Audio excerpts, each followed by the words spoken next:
પ્રાયોજક છે cancer healer centre, a new beginning. રાજ્યમાં આગામી 7 દિવસ વાતાવરણ યથાવત રહેશે. હવામાન વિભાગે વ્યક્ત કરી છે આગાહી. આગામી દિવસોમાં ઠંડીનું જોર ઘટવાના એંધાણ છે.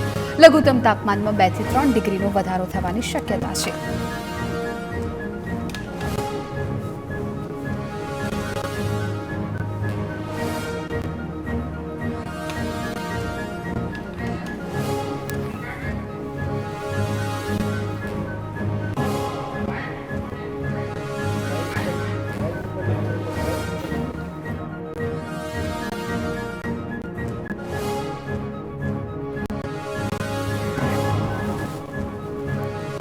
હાલ ઉત્તર પૂર્વ તરફ વહી રહ્યો છે પવન. રાજ્યમાં સૌથી ઓછું તાપમાન નલિયામાં 9.5 ડિગ્રી નોંધાયું છે. અમદાવાદમાં લઘુત્તમ તાપમાન 11.4 ડિગ્રી, ગાંધીનગરમાં 10.5 ડિગ્રી.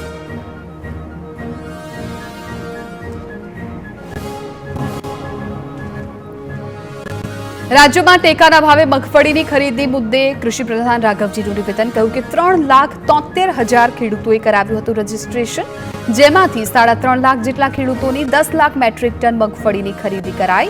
ખેડૂતોને 7,000 કરોડથી વધુની ચૂકવણી પણ કરી. 8મી ફેબ્રુઆરી સુધીમાં મગફળીની ખરીદી પૂર્ણ કરવાની તૈયારી હોવાનું રાઘવજીએ માહિતી આપી.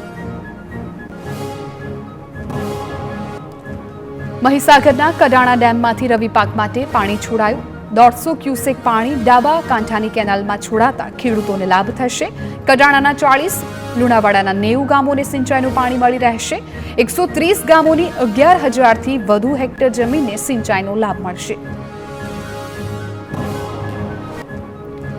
અમેરિકાથી ડપોર્ટ કરાયેલા ભારતીયો પરત ફર્યા. ગેરકાયદેસર પ્રવાસીઓને લઈને પ્લેન અમૃતસર પહોંચ્યું. પરત ફરેલા 104 ભારતીયોમાં 33 ગુજરાતીઓનો સમાવેશ. ઇમિગ્રેશન વિભાગ દ્વારા અમૃતસરમાં જ ગુજરાતી પ્રવાસીઓની તપાસ હાથ ધરાઈ છે. અમેરિકાથી પરત ફરેલા ગુજરાતીઓ આવતીકાલે અમદાવાદ એરપોર્ટ પર પહોંચશે. અમદાવાદ સહિત અન્ય શહેરોમાં રહેતા ગુજરાતીઓ પરત ફરશે. પોલીસ દ્વારા તમામના નામ સરનામા પણ નોંધવામાં આવશે.